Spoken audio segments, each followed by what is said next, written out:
Oh, I can, okay, continue. Alrighty.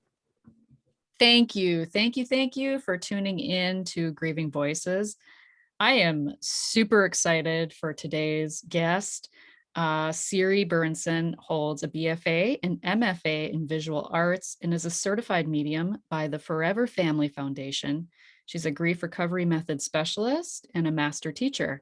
She's also studied Asui Reiki and received master life regression therapy training from the Weiss Institute. Thank you for blessing me with your presence, and I am just super excited to have you on as a guest today. I personally have had a session with you, blew my mind, my very first one actually too, and I'm so thrilled to have you here. So thank you. Well, thank you for inviting me, and thank you for being relentless. I am relentless. When I pestered to send in the emails, and yes, if there's something I feel like would be a great service to my audience, and that just really, I'm just so curious to learn more. It gets me excited. So yes. Well, it's enthusiasm, and we all love enthusiasm and passion, and I think that more of us could use it. Yes. So let's start there with your work and really what brought you to do this work. So what brought me to do this work, about 20 years ago, I went through quite a horrific experience where somebody was, violated me. And it was a turning point in my life because before this, so I'm going to start from the beginning. As a child, I just had sort of this childhood faith. I think I went to church maybe 2 or 3 times. I was not a church person. None of my family members were. So not raised with any religion, but my grandmother had a tiny bit of religion in her, and but that was it. And so in my childhood, I was very much the child of nature, which is very common. Like for people in Iceland, we are very connected to nature, and we thrive on anything and everything that has to do with the blue sky and the earth and everything. That is our religion. That is our faith. And so when I was 12 years old, I changed. And the reason why I changed my whole sort of this childhood religion or this childhood faith, at the age of 12, I had been bullied because I had red hair. And since this is a podcast, people don't see me, but I have red hair and blue eyes, very, very fair. And I had been bullied for probably like 2 or 3 years in school, and it was just absolutely horrendous. And I was getting to a point of feeling extremely depressed. And I was the youngest child of my parents. And my brother was also a redhead, and my sister too. And I don't know, my mom and dad, they didn't really pay attention to it. It's like, oh, it is what it is. But I remember that I was just about 12 years old when I started praying to God, and I said to God, please make it stop. And this was like every single day I would be praying to God, make this bullying stop, and it wouldn't stop. And then I just said one day, okay, God, I made a deal. If it doesn't stop, I will no longer believe in you, and I will no longer pray to you. And so it just came to a complete standstill. So at this point, I'm 12 years old, and then life just continues. And I had this deep faith that when you die, you go on the ground or you cremate it, and that's it, done. It was such a simple way of thinking. And I realized now today, because of the work that I do, it is the extreme simplification of everything. Then you get to the point of you don't need to worry about the afterlife. It's like you die and that's it. So then fast forward, and then I moved to America, and I had this horrible experience, and I was going through a really, really rough time. And then something in my heart said, oh, look for some sort of a spiritual gathering. And a friend of mine had gone to see a psychic medium some years prior, and she was actually blown away by it. And I remember myself thinking like, oh, this is such BS. And I actually changed the subject, and I said to her like, oh, when would you like to go skiing next time? And I remember this so vividly because I just thought it was like she was cuckoo. And so after that horrible experience, my heart was, or spirit, I should say, spirit was nudging me to go and seek something else. And I went to a spiritualist church. And this is in a matter of moments, of like within minutes, that my whole life changed. So in this spiritualist church, there was a young lady. She's now my friend, Jacqueline. She was the medium of the day, close to me in age, and she was giving a message to a woman who was most likely Thai or Filipino, because I was sitting all the way in the back of the church, and I could only see the back of her head and sort of a little bit of a cheek. And then Jackie says, well, I have your mother here. And she gave a really good description of the mother and how she passed and all of those things. And then Jackie said this. She said something in a different language. And she said to the lady, she said, I'm hearing this thing and I have no idea what it means. I have no idea, like, I just hear this sound. I need to give this to you. And so she gave this to the young lady in the congregation. And the young lady, she said, oh my God, that's my mother saying, I love you, in her own native language. That transformed my life in a second. And because everyone in the church that day, was like 80 people there, and everyone just gasped. And there are other mediums, there were other people that were there that day that also were young mediums, and they remember these moments so vividly. Now, Jackie did not go to college. She did not study Thai or Filipino. She's just like really down to earth. And so when she said this in a different language, in an Asian language that no one else in the church understood except the young lady, that was it for me. And I said to myself, well, if I was to try to do this work, I would like to be as good as Jackie. And so the reverend in the church that day, she said, well, we're going to start classes in the fall. If you'd like to attend those classes, come and see me. I was unemployed. I had just graduated with my MFA. You know, who's going to hire somebody with an art degree? And so I started attending these classes and everything happened just really quickly. So what I thought was always my imagination, I just thought it was my imagination when I was talking to the class or when I was talking to nothingness. I just thought it was like makeup stuff, but it wasn't.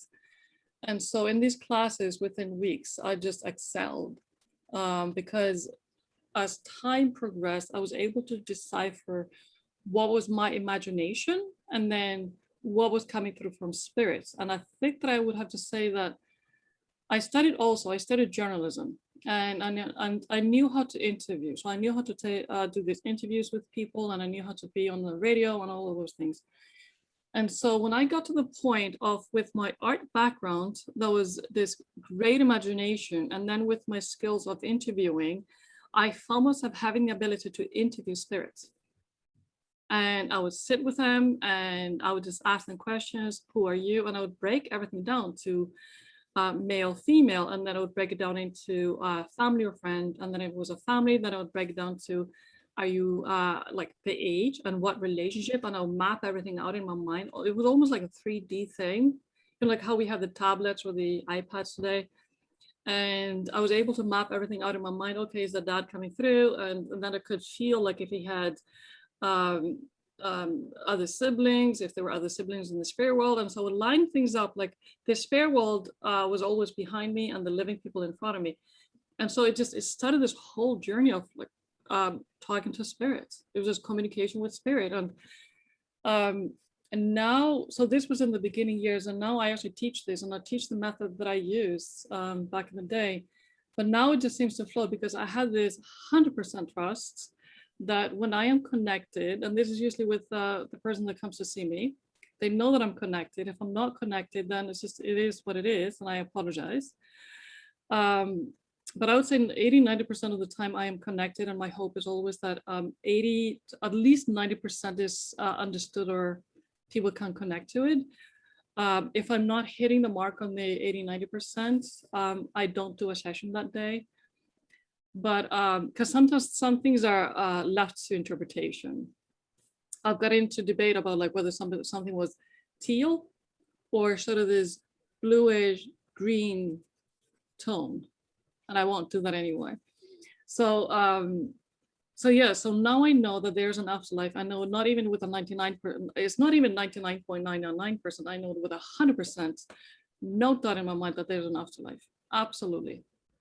And I think that it sort of gives us, it's an interesting idea because knowing that there's an afterlife, then you think to yourself like, well, what happens on the other side? What happens in the afterlife? Where is the afterlife? There's so many questions that come up. But then what I think is more important is that how are we living our lives here today, connecting to other people? Are we living our best lives, and are we living our kindest lives?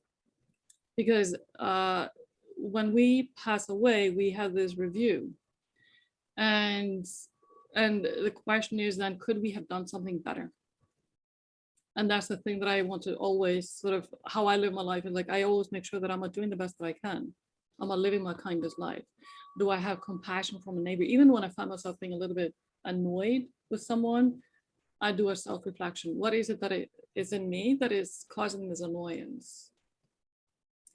So it's an everyday thing, because the other thing also, like, I live in silence. I love not listening to, I never watch TV. If I do have a little bit of TV watching, it's usually like a movie or something, or TV show that lifts my spirits.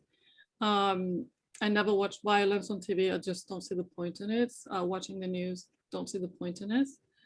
And it's really about keeping my spirit light with a capital L.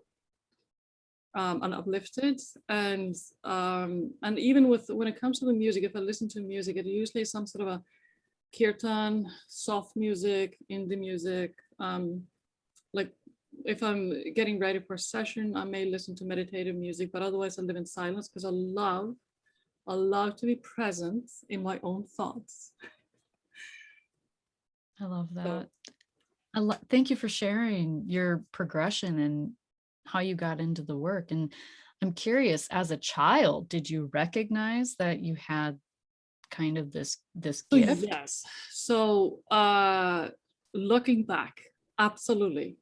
When I was a child, so when I was growing up, we lived in a kind of a small apartment. The five of us in like 2 bedrooms, and it was really cramped. And so we only had 1 bathroom. And I remember myself as a child, so I'm really young at this time, probably from the age of like 2 up to like 6, 7, 8. I would go into the bathroom and I would lock the door. And I would just sit there on the bathroom floor and I would talk to my imaginary friends. And I've heard later on that is very, very common with a lot of mediums. They talk to their imaginary friends. I would have full conversation with them for like an hour, even longer, until like somebody would start knocking on the door. And these was just childhood conversations, but it was like full-blown conversations. I remember as a kid, I had like, there were 2 children that would come and play with me. It was a boy and a girl. Do you feel like most children, the innocence of children, Yes. do you feel like most children do have, because of their innocence, Yes, have this gift kind of, of? yes. So this is, and I think a lot of people say the same. People that have worked in my field, we can tell when a child is really connected. And I would say we are all psychic. We are born with a psychic gift. And if people are questioning this, people that may be religious, you may want to look into Corinthian letters 1-14. And it says there that people are born with gifts. And so that we're all born with gifts. And so then the question is, what is the gift? And children, they're so receptive, they're so innocent. And I would say about up until the age of like maybe 7 or 8, when they start going to 1st or 2nd grade, when other kids may start making fun of them. The childhood innocence, but also there's this purity with the children that they don't question, like they don't question the silliness of things. They're just like, oh yeah, this is what it is. And I think also a lot of times infants, or very, very young babies, like when they're just like not necessarily verbal yet, when they're like pointing into thin air, they have, so it's really interesting that the infant's retina, the eyes, they develop at a later stage. And I heard an interview on NPR about this, and I thought it was absolutely fascinating. So they have a different sight up until a certain point in their lives. And because I'm not a scientist, I don't know until when this is, but they see spirits, they see them. And I think that every parent, they should allow them to just see them and be normal around it. When they start like going ba ba ba and like pointing into thin air, pay attention to it, engage in a conversation. You know, oftentimes also children, they will speak to photographs. and they will like babble and they will say things and nobody understands necessarily what they're saying, but they're like, bah, bah, bah, bah, photographs. So my experience is that usually children, they're talking to someone, because they're so receptive. Was that something that you hid then? I mean, if you went to the bathroom to lock the door and, is it something you felt like you couldn't share? And yes, because I was the youngest. And so I was the youngest of my siblings. And let's just put it this way, they needed a punching bag. You know how that goes. Like when, because my brother at the time, he's not much older than he was a teenager. And then my sister's a year and a half older than I am. But it's sort of like, I hid it from them just to have peace and quiet around it so that they wouldn't call me insane or crazy. I mean, they already did. You're crazy. I just didn't want to have that in my head all the time. So yes, I hid it. I'm the youngest too, so I get you. Oh, you get it. Okay, you get it. It's like, make them stop doing that. Make them stop poking me. Make them stop. You know exactly what I'm talking about. Yeah. So in the work that you do, because people, and you're a grief recovery specialist, and so I am too. And so you bring a different aspect to your work, I think, because of that. And so in sessions with people, I'm just curious, is there one session that really stands out to you? I'm not sure if there's one session. I mean, there's several sessions that stand out for me for different reasons, but I can say this. Before I did the grief recovery method, I was able to pinpoint pretty precisely events in people's lives that were in some ways traumatizing, that caused grief, that caused pain. But after I did the grief recovery methods training, I was able to line things up in more of a clear fashion, if I can say that. And you know how like we do the grief chart, the what is it called? The loss graph. The loss graph. Yes. So now that that has been sort of embedded into my mind from the training, it's the spirits, they just bring it up in my mind. And like yesterday, I did a session yesterday that I was able to use that their loss chart really precisely. It's sort of like her parents divorced when she was about or like everything started going downhill when her parents were like, when she was 8 or 9 years old, things started going downhill. And then they divorced when she was about 11, 12 years old. And then I was able, in my mind, using the loss chart, I knew that when she was 14, her mom passed away. So I'm able to line things up more precisely than I used to. And so I think that my perception of grief is, obviously I've gone through my own grief as a child. We all do. We all go through grief. We open our eyes to the world and it's like, okay, there's grief. But I think because of the work that I've done in the past 20 years, I'm able to process things a little bit differently. And to share with you just really briefly, for instance, both my parents passed away and I had a very complicated relation with my dad. And so when I did the training, I did the loss chart on my dad, of course. And I wrote the letter to my dad. And then when my mom passed away, it was interesting. My siblings, they thought I would be the one like really kind of like sort of having a hard time with it. But I knew I wouldn't. And the reason is because of the work that I've done and because of the grief recovery, I knew how to treat myself really well. And when my mom passed away, I actually took 2 weeks off from work. And when it came to her birthday, I took the day off from work. But I took probably good 5 to 6 weeks to grieve in the kindest, most gentle way possible. Of course, I sobbed, after she passed away, I sobbed. But it was interesting. I would see her appear in my, like, so what happened after her passing, so I was staying in her home and I actually ended up going into her bedroom and I slept in her bed and I would see her appear in the door, and just talking to me. And that was really comforting, but at the same time, it was really heart-wrenching. But I kind of knew because of the work that I do that, okay, I can always talk to her. And she was just like walking around the home, and so like, and then I would hear her say to me, like she would call my name, Sirry, Sirry, and sort of in a very loving, endearing way.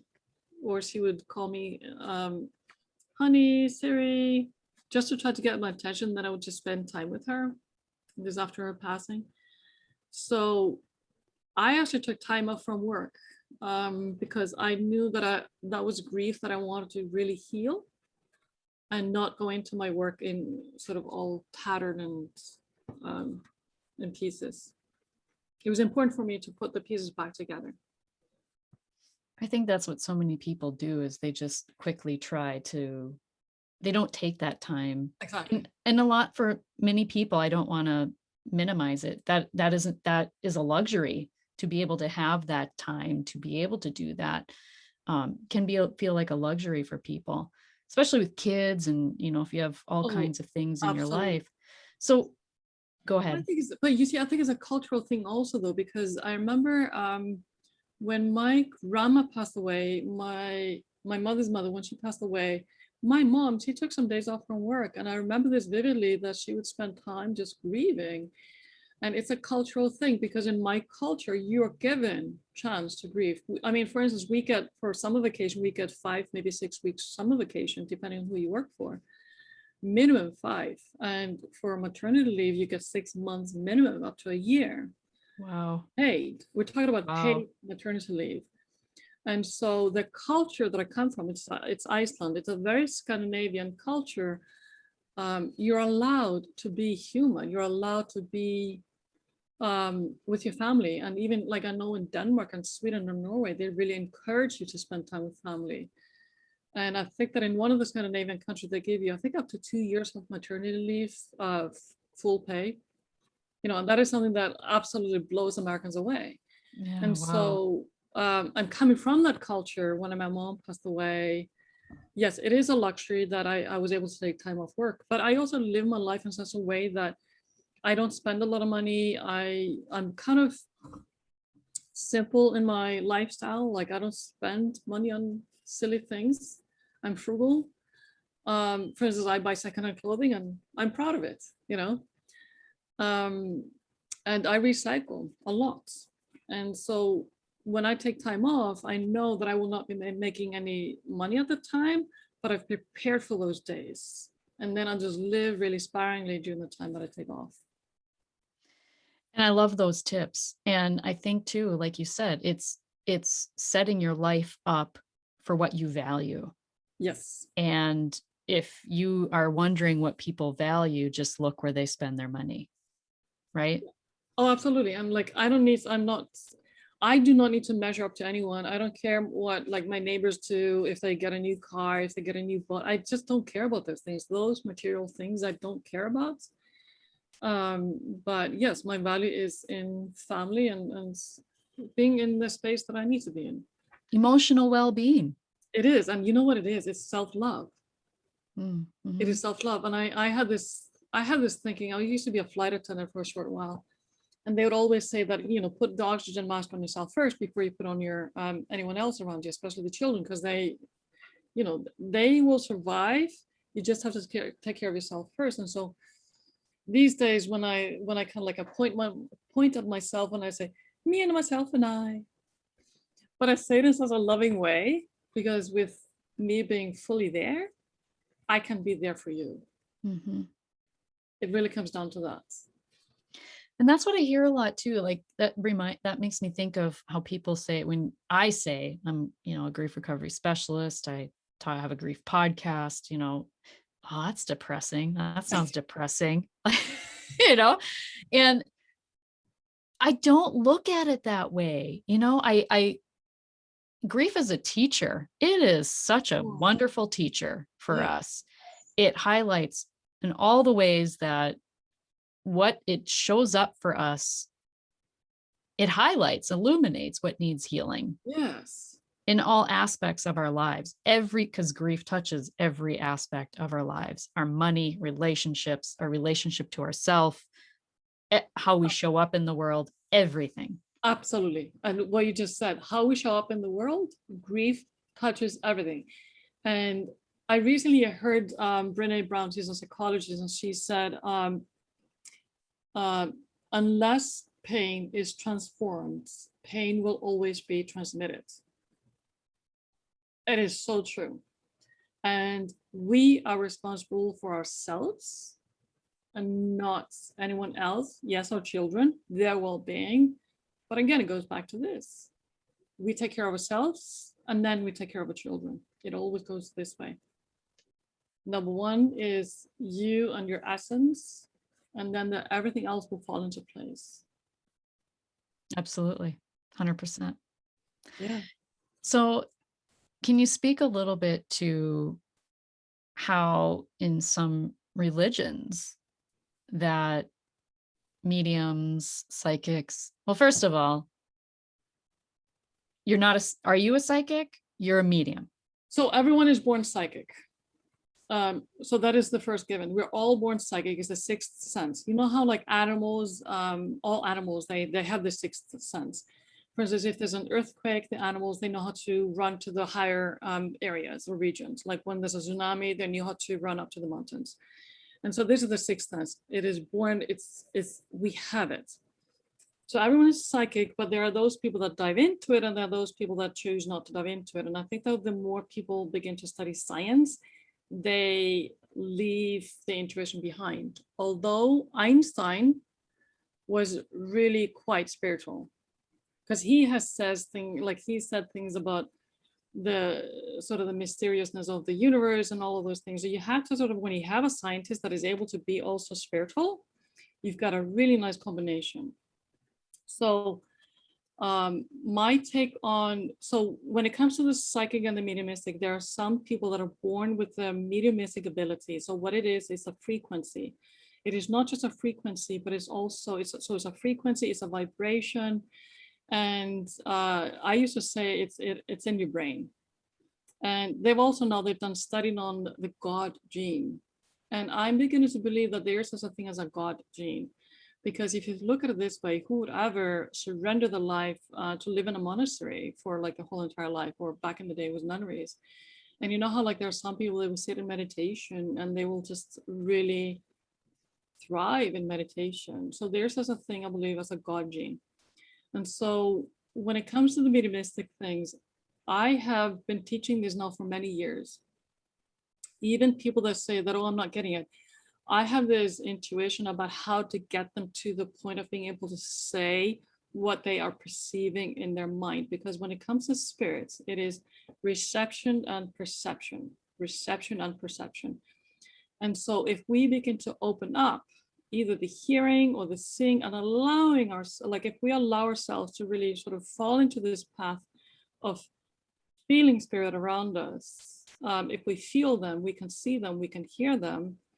And then it's just sort of simply blending and merging with them so that you can process what they're bringing to you. And I think that the more of us that can come closer to the connection to spirits, the kinder, more wonderful earth and planet we will have.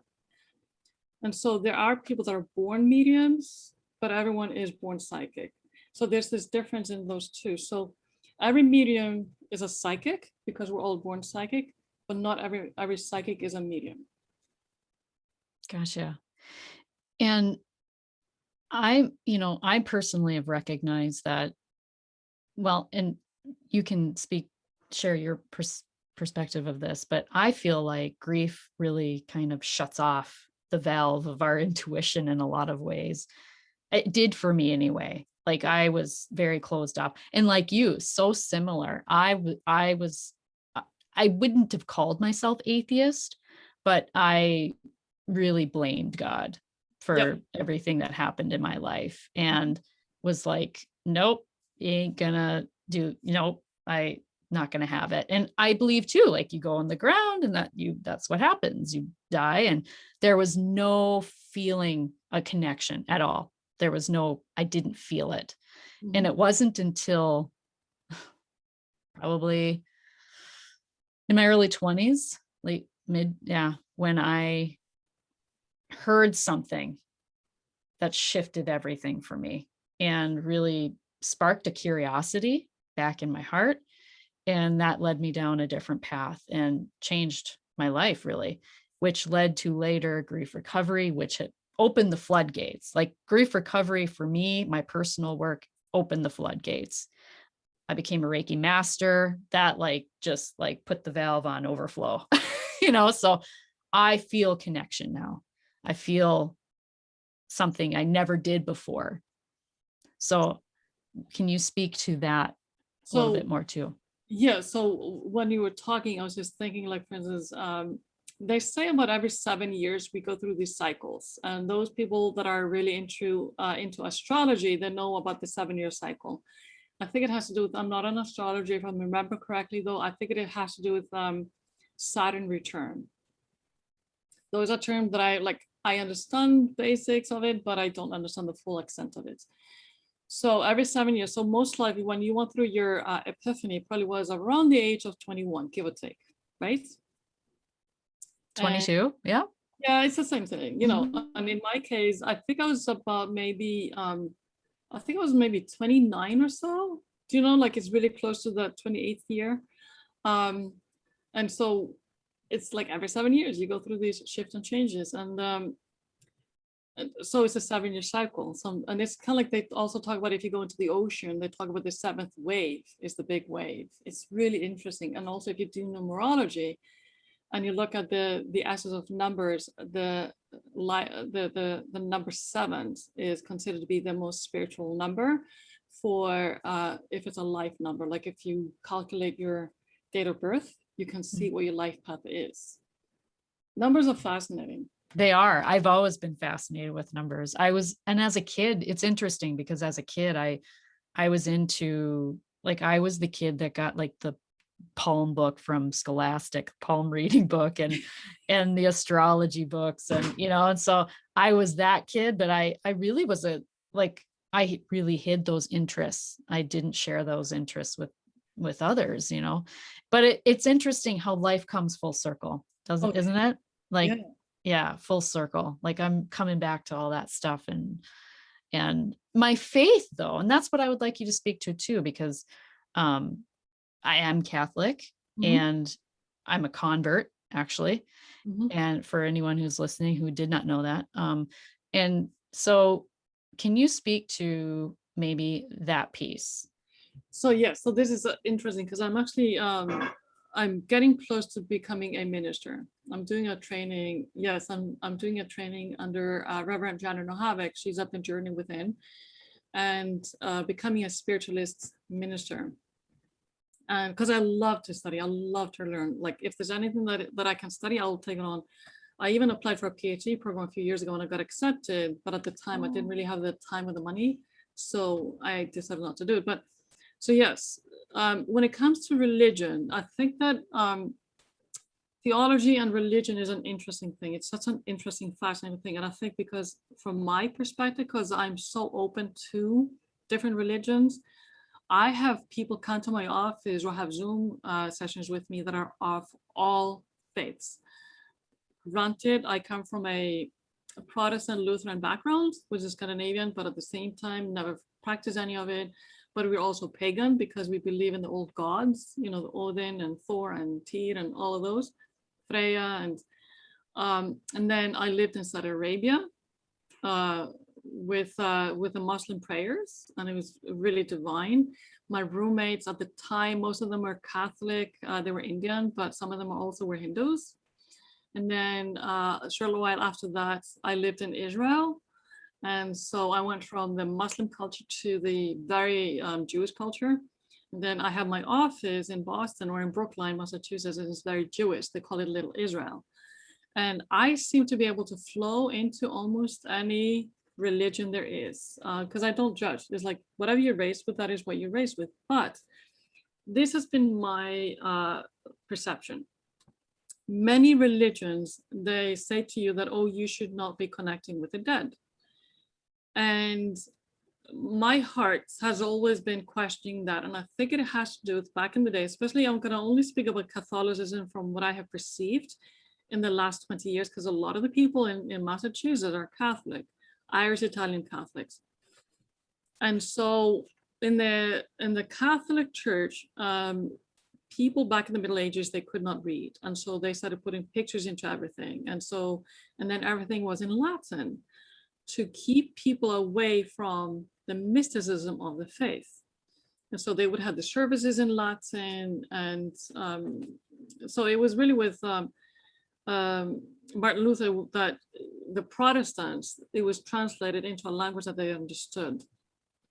And so when it comes to religion, if people have the ability to separate themselves from their childhood religions of the do's and the don'ts, or you should do this, or you should not do that, with very rigid ideas, if people have the ability to separate themselves from that, and then dive into the mysticism of life or mysticism of that religion, then they really see a lot of doors open up. And I think that not just religion, but it's also cultural practices. You know how, like, when we think about, just for instance, if we think about Indonesia, most of Indonesia is Muslim. But then when you go over to Bali, it is mostly Hindu. And they have a totally different way of living, but it's just an island off of Indonesia. It's the same government, but the big island is Muslim and the small island of Bali is Hindu. If I remember correctly, I think there were also some Buddhists, but I can't remember. But there are some faiths that keep it really simple, and they really preach about living in compassion, which is the Buddhism. Hinduism, they have many, many different gods. And then there are those that question, like, well, why are you worshiping all these different statues? My thinking is, let them do whatever they want to do, like whatever brings them joy. And I also do know that there's a lot of people that sort of frown upon the Islamic religion, and people then also, again, they have to separate the ancient religion of Islam, and they have to separate that from what later on became what governments were trying to dictate to the women, for instance, and why it is that, for instance, they would have the women cover up and all of those things. Like, I question everything. But I do think that it really comes down to this, that God or goddess, whatever you want to believe in, did not create religion. Religion is man-made. And for that reason, if you can remove the sort of the history or the rigidness of religion, you set it aside, and then you go into the aspects of prayer and what is this essence of God. Now, I also have this thing that I think that God or goddess, I don't see God as a gender. God as an essence lives within each every one of us. You are God, I am God. And when we see the godliness within one another, we then are able to see the kindness in one another. And I do believe that we all have God within us. And I find it kind of interesting. Sometimes I get into these conversations about people that are obviously like raised within a very strict religion. Doesn't matter which religion it is, they believe there's hell. And early on in my work as a medium, it was a kind of an interesting, since you asked earlier, you asked if there was one session that stands out from another. There are so many that stand out. Like I've done sessions with people that passed 9/11 or they witnessed it. And I've done sessions where there was murder suicide. And I remember this is years ago, there's a woman, her name is Beth. And she had 3 girls. And she was dating a guy, and the relationship was not going really well. And one of the oldest girls, she decided to go to Florida with some friends. So she had flown out of Boston. Meanwhile, Beth was at home with the 2 younger girls and the dog.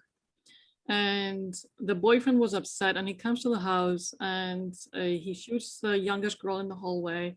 And then he comes into the bedroom where Beth is with her middle daughter, and he shoots the middle daughter and says to her, lights out, and then shoots the mom.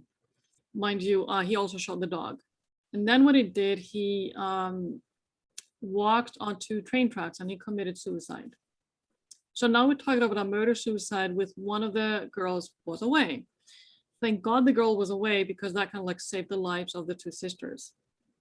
And so when she had landed in Florida, she was trying to call mom, but mom didn't pick up. And so then she frantically started to call her dad. Her mom and dad were separated, divorced. So she started calling dad, and dad, okay, he'll go over to the house and he'll check up on mom. And he entered into the house, where he saw that the youngest daughter was shot in the head in the hallway, and the middle daughter was in her mother's arms, shot in the head too. What is interesting is that the two girls survived, but mom passed away. And so there was somebody that came in for a session with me, and I brought everything through. And then at one point they said, well, so he committed suicide, where is he? So this is what was a huge learning lesson for me. So I was connecting to Beth, the mom, and I was able to see everything through her eyes. Like I saw the whole entire thing unfold, and I saw everything through her eyes. I remember that I asked her, like, well, where is he? Since he shot you all and he killed you and the dog, where is he? And so when bad people commit crimes, they go to heaven, but they go to what I call special ed. And so there's no such thing as hell, and people, they need to sort of wrap their heads around it. There's no such thing as hell. There's this one place that we all go to, but we go to different levels. It's like going to a classroom or going to a school. And those that have done amazing work, kind work, compassion work, they go into the higher grades. It's sort of like going to 9th, 10th, 11th grade. So what happened with him, he was put in isolation. And so in my mind, I could see her. She was able to see him through sort of, in my mind, it looked as though she was looking through like a one-sided glass, but he did not see her. And so he was there in isolation. And then he had these spiritual beings sit with him and teach him about the lessons that he had done. And so there's no time in the spirit world. And this is something that a lot of people have a hard time grasping. There's no time in the spirit world. Now, would he be there for a 1 year in the perception of the humans on earth plane, or would he be there longer? Nobody knows. But it's very clear to me that he would be in this isolation, and is kind of like an infant learning how to walk again. So his soul had to learn the impact of what he had done, and his soul also had to really work through the atrocities that he had committed. And with these spiritual beings, and they were guides and they were angels that were trying to sort of bring the lessons to him. Now, there's another aspect to this also, which is Michael Newton. Michael Newton, he was a psychologist, PhD in psychology, and he wrote a couple of books, and one of them is Destiny of Souls. And it's a great book, and I recommend it to everyone. And it's one of these books that you kind of have to read it, and then if you don't quite grasp it quite yet, you have to sort of go back to it and read it again, or you can also get an audiobook. And so he talks about, and also Brian Weiss talks about life between lives. And so, for instance, we could have then also perceive it this way, that perhaps this guy, he was put into this space of life between lives. And we all come to this earth plane with lessons that we need to learn. And the soul, how we work through those lessons, it is up to the soul to grow. And some things are already sort of, how can I say this? Some things are already decided upon before we come to earth. For instance, before you came, Victoria, it was already decided that you would meet your husband and you would have the kids, you know, like there are specific things that are decided. But also there are things in our lives that come into our paths that, depending on how we cope with it, do we cope with it well, or do we not cope with it really well? That can really sometimes interfere or veer off the road a little bit. But for the most part, we have specific lessons we have to go through. But then, so So I'm going to share this one thing that I've been going through this last year. It's been sort of in the background quite a bit in the past few years, but this past year really, really pushed me as a medium and grief person a little bit over the edge. And this is what it is. When young people in this climate, in this day and age, when young people in America are growing up, they are faced with so many drugs. And it is absolutely devastating to see. And in this past year, 2020, I saw more suicides and overdoses in my practice than in any previous year. And it made me think and reflect on this, why?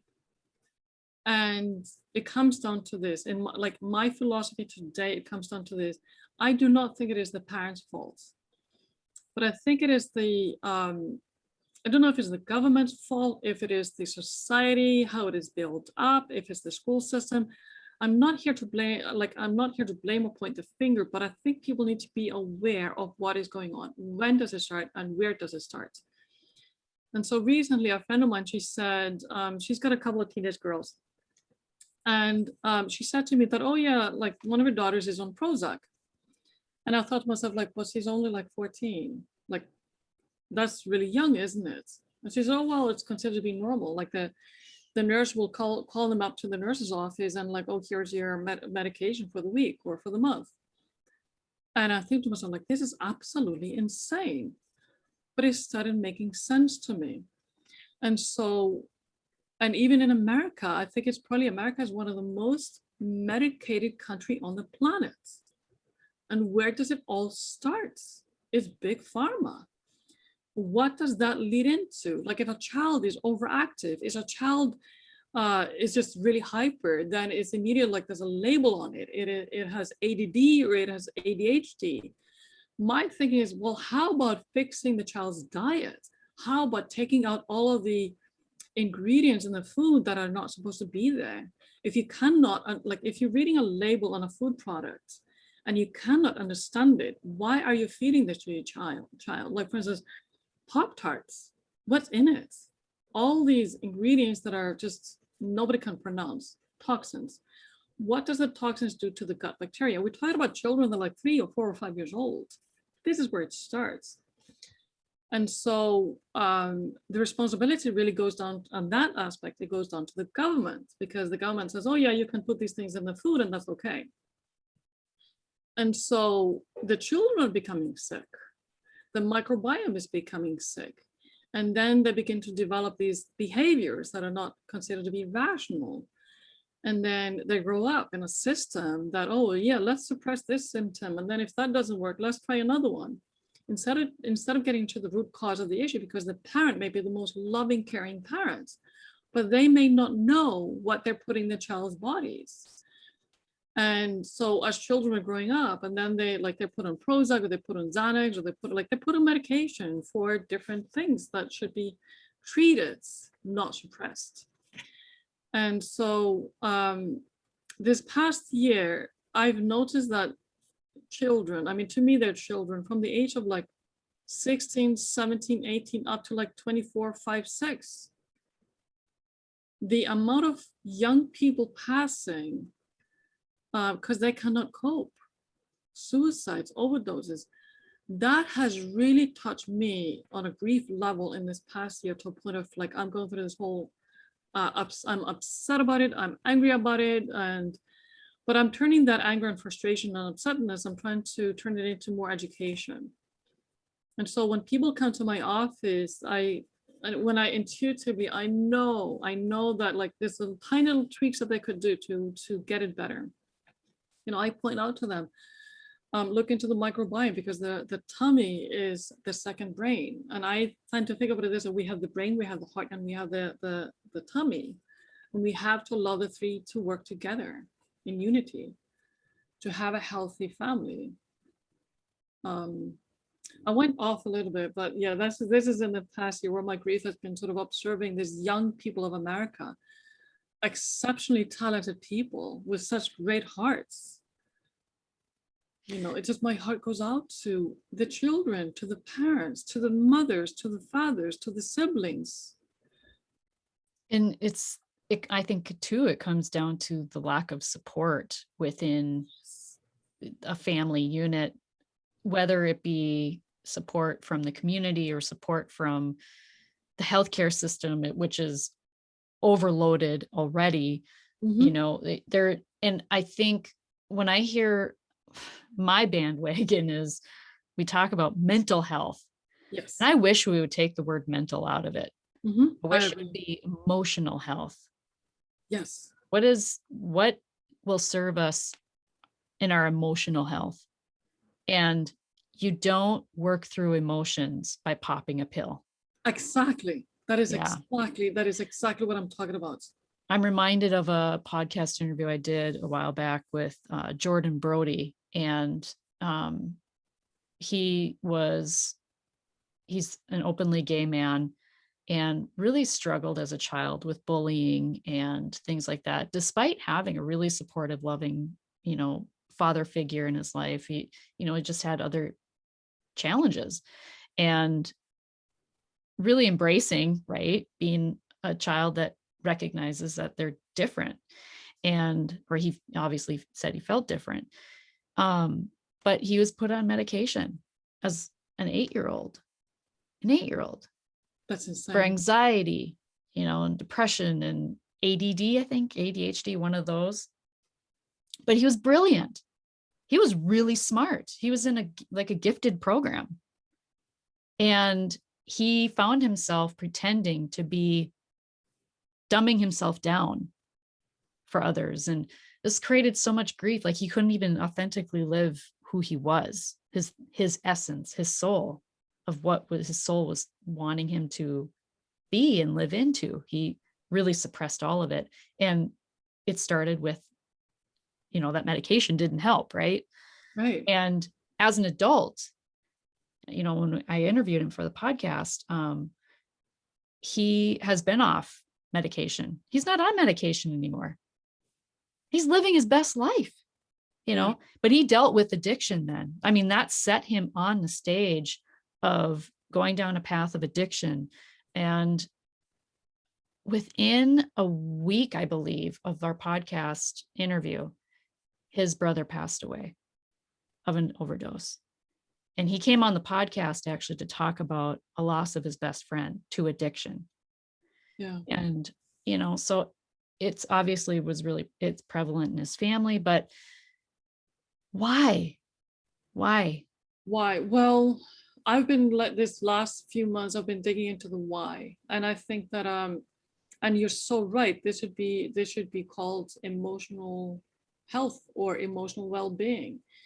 And I think that if you really get into the depth of things, because I actually studied journalism and I studied mass media, and within that, it was also the quote unquote the propaganda, how to sell, like it's not marketing, but how to sell an idea. And if you really think about it this way, when you have large companies like pharmaceutical companies putting money towards doctors or hospitals and paying them, it starts from an early age. It starts from a well visit with an infant, and a well visit to the pediatrician now includes, yes, not just the weight and everything, but it also includes the vaccination. And vaccinations, I question those two today, simply because we do not need to put, what is it, 72 vaccinations in an infant within the first 2 years in America. It is absolutely insane. And so I think that it comes down to this, that the big pharma, they have way too much power. And from the moment a child is born, they have way too much power in a child's life. From well visits to the first few years, and the more they can give, like the more they can give pills to the children, and that's where it starts. So in other words, I think that in so many ways, the big pharma, they are sort of they're the drug dealers with a license, with a government license. And I think the other thing also, I've thought about this a lot. I don't think that a lot of doctors, pediatricians are educated about the side effects and the long-term effects of these things. They are, I think a lot of them are just going by faith. Somebody, a representative comes from a drug company and they say, oh, we have these things. It's sort of like a shopping cart. Would you like some of these? So you can give it to your patients. And I think this is where it all starts. And I really, my heart goes out to the American youth because of this. And young people, like you just said with him, he himself was like, he was put on these medications from an early age, and then he was on the podcast to talk about his best friend, and then his brother passes away. When is enough enough? Because it all starts somewhere. Yeah. You know, and instead of putting them on drugs, why not then create a group gathering where you have these young children coming into some sort of wellness center, and they learn to sit in meditation, and they learn to sit in the quiet, and they learn about nutrition, and they learn about the blueberries and the raspberries, and they learn about the herbal remedies, and they learn about the wonderful things that nature gives us. And like I started listening to audiobooks by Rudolf Steiner, and he was the one that sort of started the whole Waldorf, the Waldorf schools are based on his ideology. And there's actually a website, some guy, he's read all of his books. It's rudolfsteineraudio.com. I highly recommend it.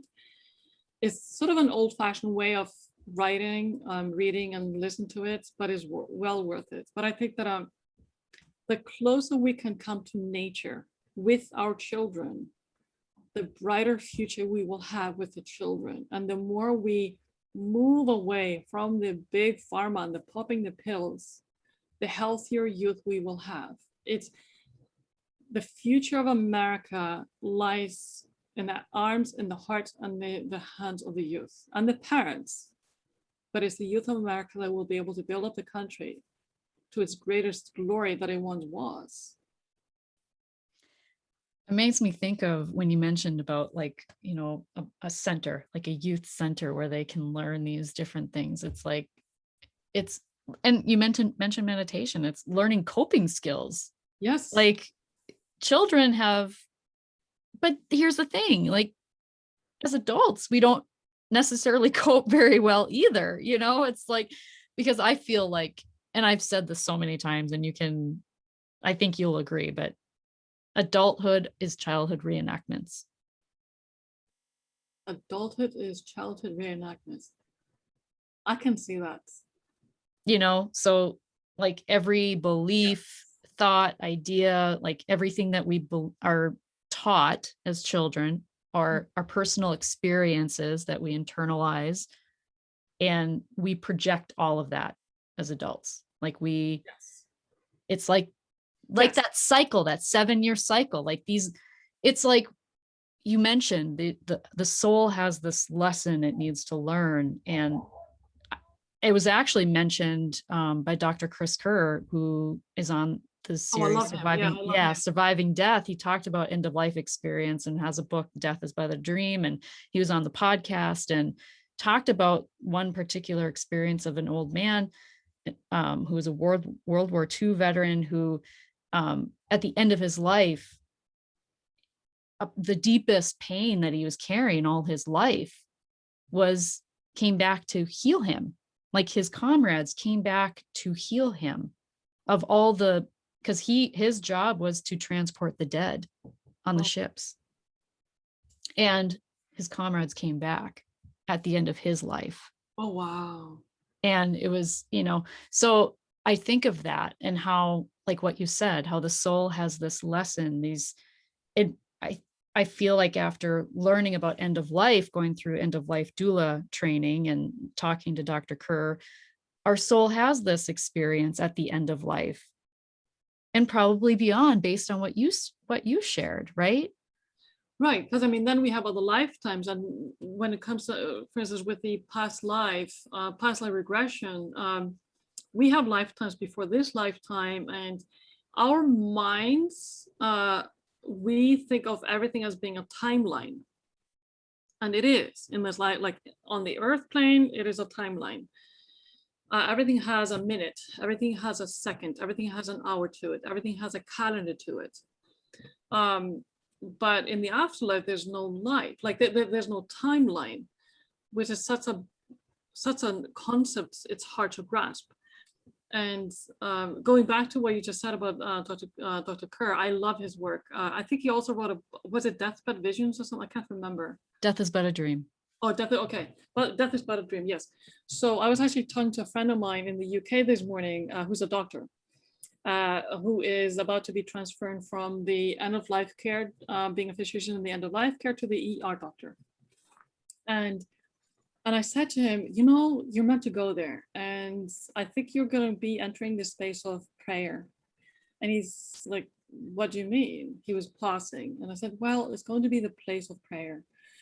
And I talked to him about Christopher Kerr, Dr. Kerr, and his TED Talk. And I said, years ago, I did a session for a woman. This is a long time ago. I did a session, but I never forget it. Most sessions, I kind of like they flow through my mind, but they're glimpses of a few sessions that just stick in my head. So there was a young lady that came into my office, and I knew nothing about her. Like, I never know anything about other people. Like, when people come to my office, I just look at the first name and what type of session they're booking.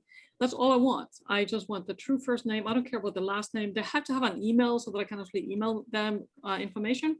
But the rest of it are just first name and what type of session.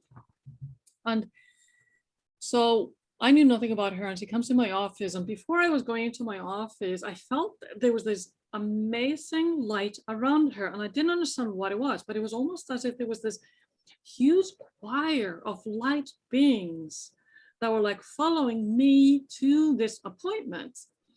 And in my mind's eye, I saw it as if the person in my office, she was standing front and center like the soloist, and this big choir of lights of beings behind her. And then in the session, I said to her, like, I see that you work with people in a healing, in a setting, within a hospital, in a healing setting, but there's a lot of people in the afterlife that want to come forward and thank you. And there was this immense, it was like a wave, it was a tsunami of this light, and there was a tsunami of prayers and gratitude towards this woman. And I was able to bring through like from that big choir, it was like 1,000 people or more. I was able to bring forth like a couple of them, and I gave a really good description of them. And then she said, well, this was one of my last patients.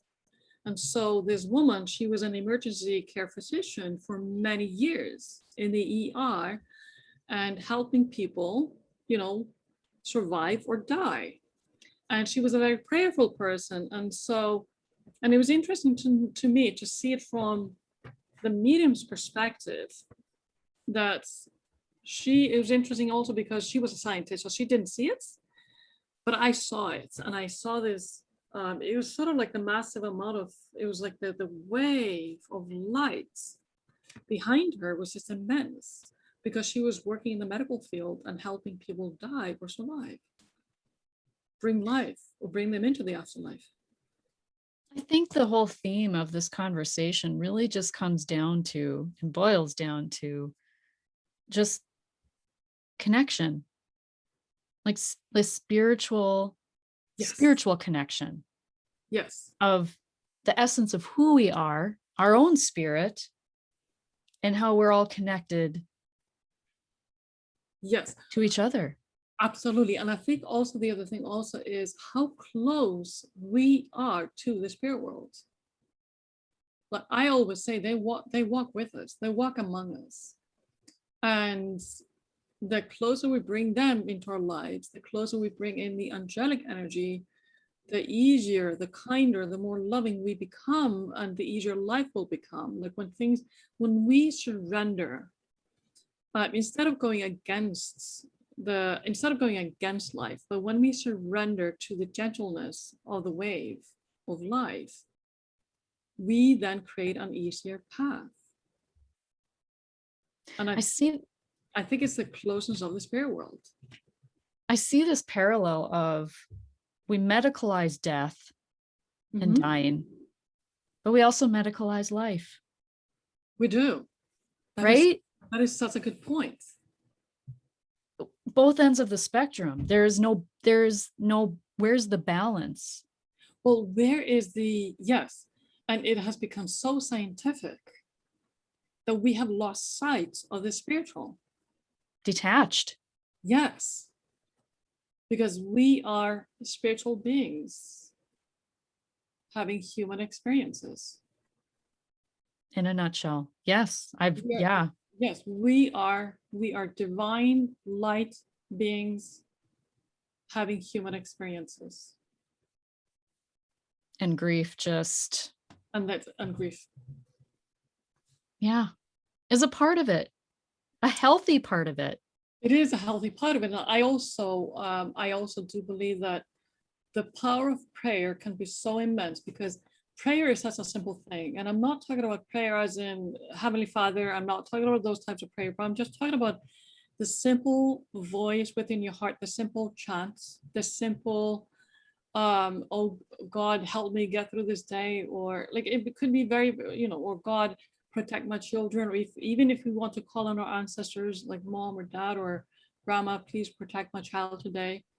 Those are, in my mind, in my heart, those are prayers. And I know that prayers work. I know the power of prayer is immense. And I do feel, and I know that for sure, that if we went back to the basics with children and we brought in more meditation, the power of prayer, and the essence of spiritual living on the earth plane, we would then have a future that is so much easier. And prayer doesn't need to be rigid. Prayer can be so simple. Bring light to this person. Bring light to this person, and that is it. It's really letting your heart live in intention and Yes. put that energy out with intention. Yes. And I can say personally, prayer did change my life, because it did. I prayed for my husband. Oh. I didn't pray for him. I prayed for someone. Yes. Now, this was me not going to church ever, right? Yep. Please bring me someone who is good for me. It was a very simple prayer. Bring someone into my life who is good for me. And I knew my husband for 7 years. We were friends, but we had, when he went his way, I went mine. We met junior year in high school when he moved to my town, but we did not date. There was no like love connection at any point during that time. And with that prayer, all of a sudden, he was like front and center, relentless in wanting to be in a relationship with me.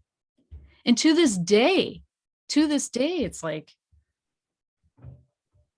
you never really, like we didn't look at each other like, oh, I'm going to marry you someday in high school, or I want to date you. 7 years later, right? Yep. And I still like, there is no explanation. Like he really can't even give me an answer. Really? Like, yeah, prayer changed my life. And that set me on finding a relationship and discovering a relationship with God again, and my spirituality and faith and all of that. Like it just, yeah, but very defining moment in my life. But I think also this goes back to this, that prayer does not need to be a religious prayer. It can be if people want to go to the church or the temple or the, wherever they want to go, and they want to do their prayers in front of their statues, they can do that. Like for instance, with me, I pray all the time. I pray in my car. I go out in nature. I sit on the beach. I will pray. For me, prayer is a part of breathing. It's just a part of being, and it's a part of breathing. And I pray for the strangers. And I think that when we find ourselves being aggravated or annoyed by someone, we need to pray. We need to send them even more light so that we can heal ourselves from that frustration, from that annoyance. It makes me think of Ho'oponopono. Oh, The 4 steps of it's I actually just mentioned it with a client yesterday.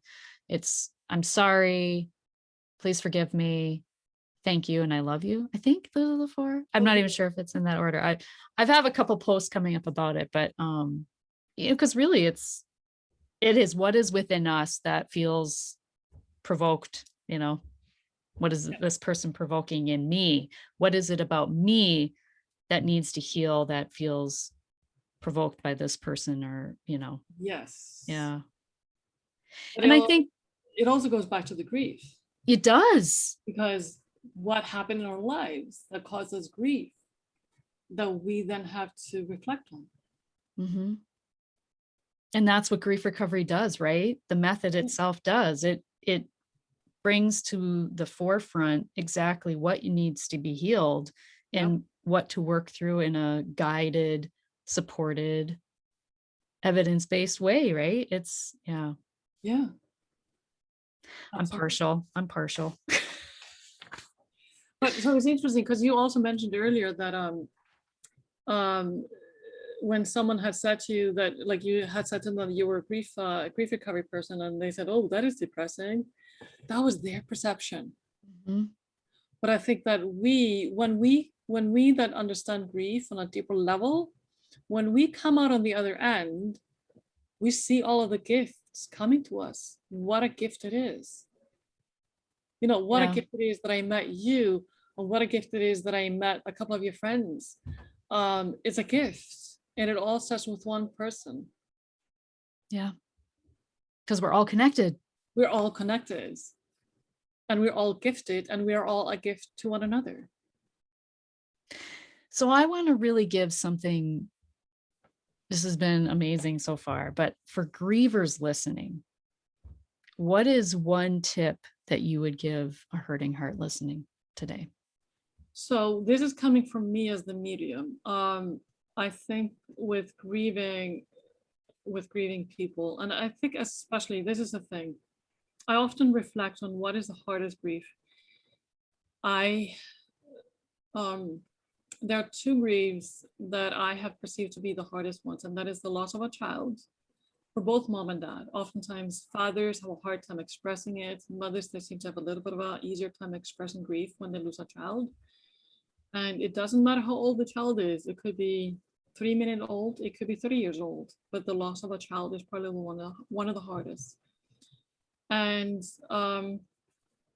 and then also when people have been together like life partners, and when a woman becomes a widow, or if a man becomes a widower, and they're so in love with their soul partner, those are two of the hardest ones. It is more, and I think also when a young child loses a mother, that's probably the third one that is the hardest one to sort of cope with, I think.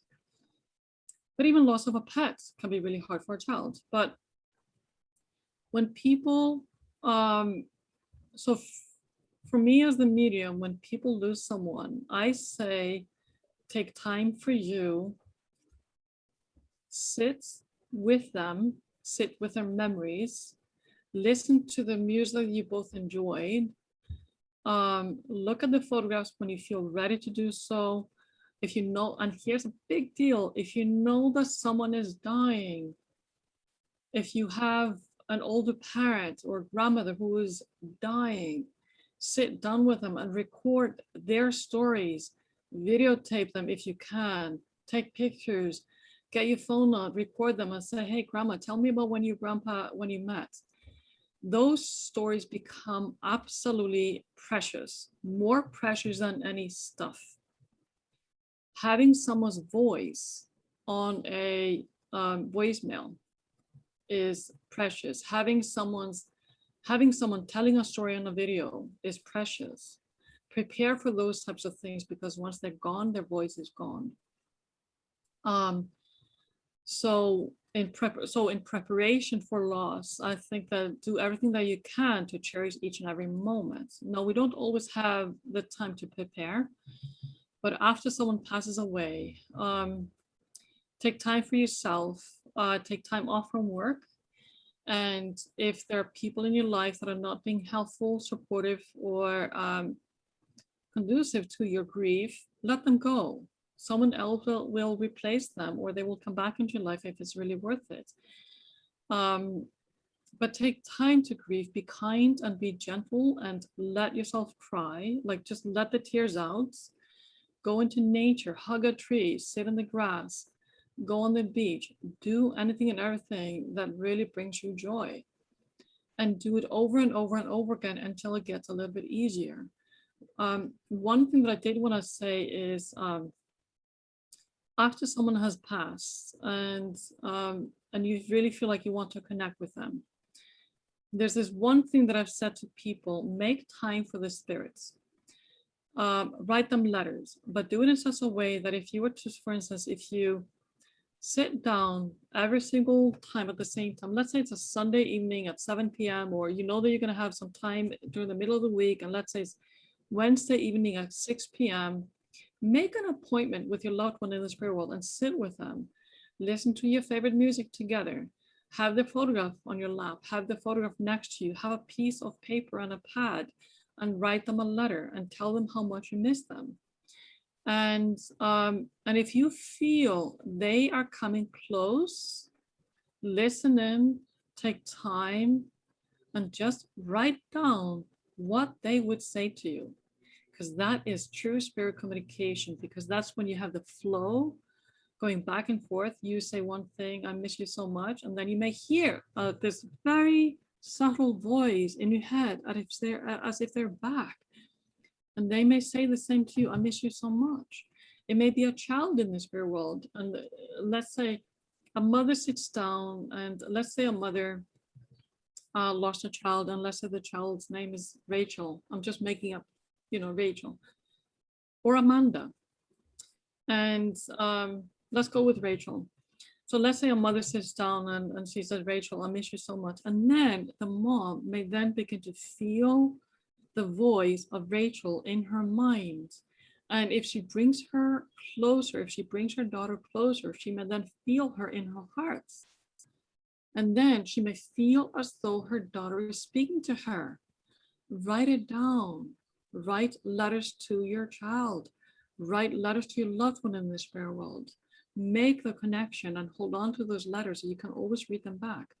The more you do this, the more you deepen the connection. And the one thing that I would also highlight, if you can, if people are sitting inside, light a candle, pray that they come to you, pray that they merge with you, and they will come because they hear your thoughts. So I think that after someone passes away, I think that when we feel that our spirit is ready, bring them close so that we can merge with them and we can really truly communicate. That's beautiful. I love that. What gives you the most joy and hope? I knew you were going to ask that, because this morning I was thinking, like, what joy? I would say nature. Nature, because it's interesting. Nature and animals. Nature is always there for me. Nature never fails me. I can walk outside, I can walk to the park, I can walk to the beach, I can sit there and I can be one with nature. And it never, ever fails me. Even in a snowstorm, nature is there. I would say nature. Next after that is the animals. So I'm a vegetarian. I was a vegan for a little while. When I go home to Iceland, I will have fish, shrimp, but that's as far as I go. So animals is the next thing. And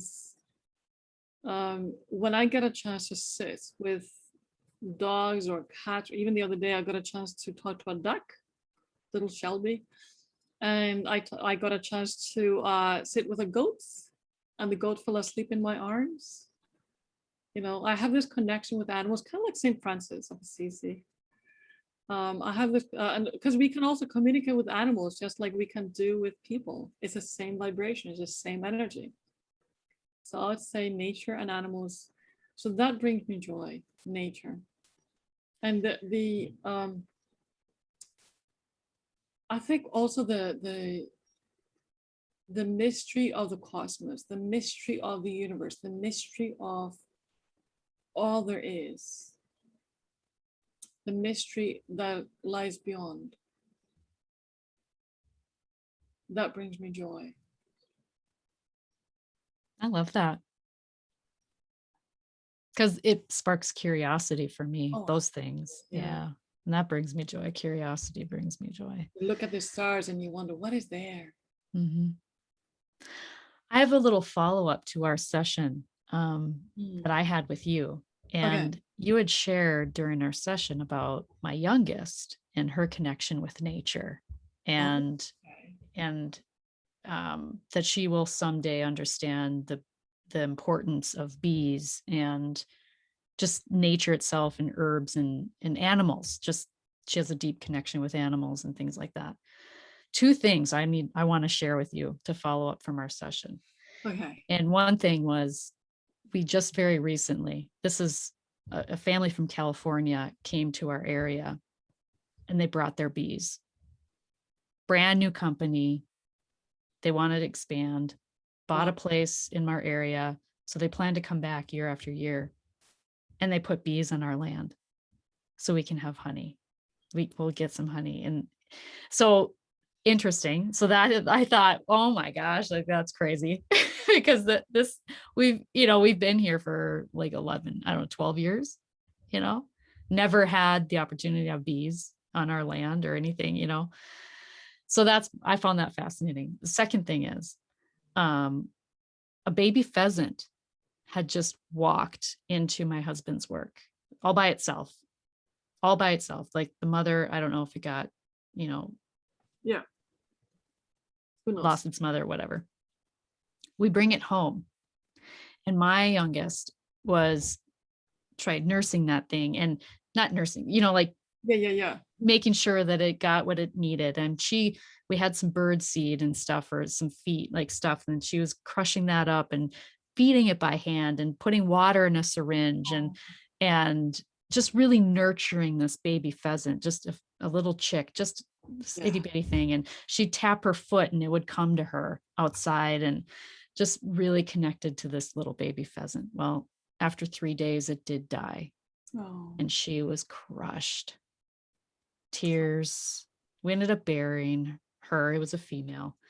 But I just thought back to what you had shared. And the words that came to my mind was, because she wants to be a veterinarian. And I know I had shared that in our, after you had shared all that, I said, well, she wants to be a vet. And what came up for me after that happened was, she needs to be a vet for an animal sanctuary. Yes. A sanctuary. Yeah. That's what kind of came up for me, I guess, after that experience. So, when I do my work, they flow through, because like I put my ego aside. Mm-hmm. And I was describing this a couple of days ago to someone. I would say that 10-20% of my left brain is in full action, asking questions. But then I would say 80% of my brain is in full flow with spirit communication. And so that whole life review is really coming from spirit. It is your story. And I even forgot that you had kids. I even forgot that you, like, now talking to you, I've forgotten the session. But I find it isn't that interesting is that I don't know you and I don't know your family. I've never met your daughter. And isn't it interesting how this spirits, and I don't remember like if anyone came through for you. It's just like my memory is none, like is nil. But I find it interesting how this spirits, how they know these things. There's this timelessness that is just absolutely divine. And bees, it just bees. Isn't that interesting? Yeah. So I just had to share a little follow-up with you. That's wonderful. And I do hope that she becomes a vet and also I hope that she becomes a holistic vet, because holistic vets, they make miracles happen, holistic vets. And I really hope it's going to be for a sanctuary. But you know what is interesting? When I was 7 years old, I remember this vividly to this day. I buried my first bird. And I remember the light around me and my friend when we held a little bird.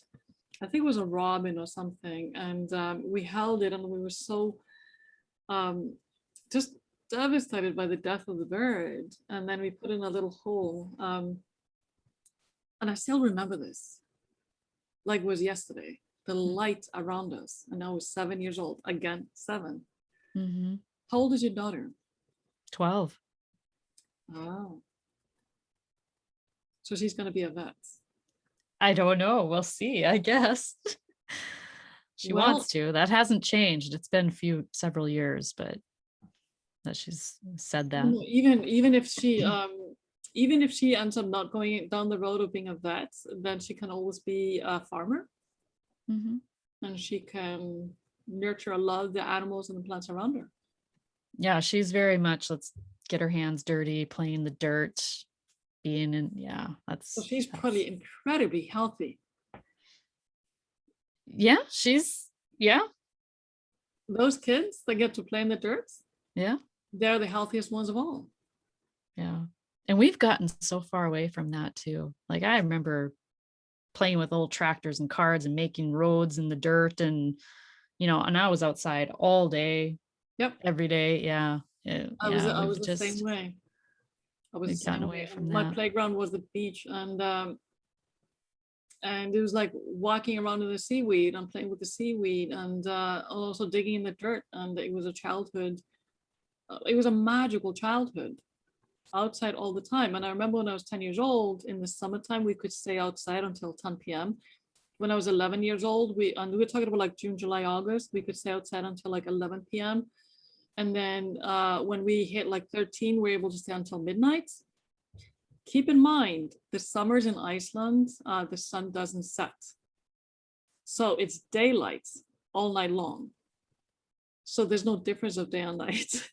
I saw a video actually of a woman, maybe on Instagram or something, from Iceland, and she documented that. And I'm just like, wow, I can't imagine. I can't. Like, it's just something you can't wrap your head around. Magical. And like, for instance, when we talk about nature and magic, so now we have in Iceland, we have a volcano that is erupting. And it's not one of these big plumes that is coming up, but it's one of these with a lava field growing and growing and growing. And I was in Iceland the other day, and I had been asking people around, like, how difficult is the trek to get up there? And they said, well, it's going to be like an hour and a half walk and whatnot. And I'm not in a good shape because I live in the city and I don't get into nature much. But and I was in a car accident a couple of years ago, and so I'm still paying the price of that, like my walking and everything. But I thought to myself, I need to be there. And I walked for probably about an hour and a half up this hill and sort of up this hill and down a valley and up another hill to sit on top of another mountain. And I was just watching this lava just sort of spewing up out of this tiny little mountain that is beginning to be created. I saw this lava coming up and I saw the lava flow and the magic of the earth. I mean, just thinking about the force of nature that is below our feet, coming up through the crust and up and just flowing like with the black and with the red fire. And it was just absolutely magical to observe, because I was sitting on top of this mountain. It started raining, and then it started then it was sleet, and then there was hail, and it was freezing cold, but I loved every minute of it. Yeah, just observing nature coming to creation. And when we think we're in control, right? Oh yeah. Nature reminds us, no, you're not. Yeah. Anyway. Oh, this was so wonderful. I feel like I could talk another hour easily.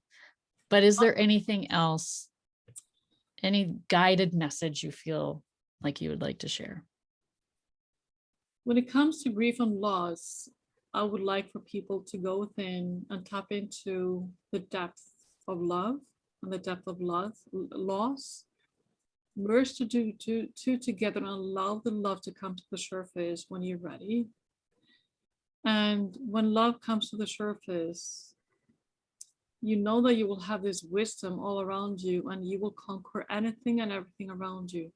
And know the spirit is always in your hearts and just a thought away. The spirit is always around you. And spirits, through the power of prayer, will help you work through grief. Thank you. Thank you for being here.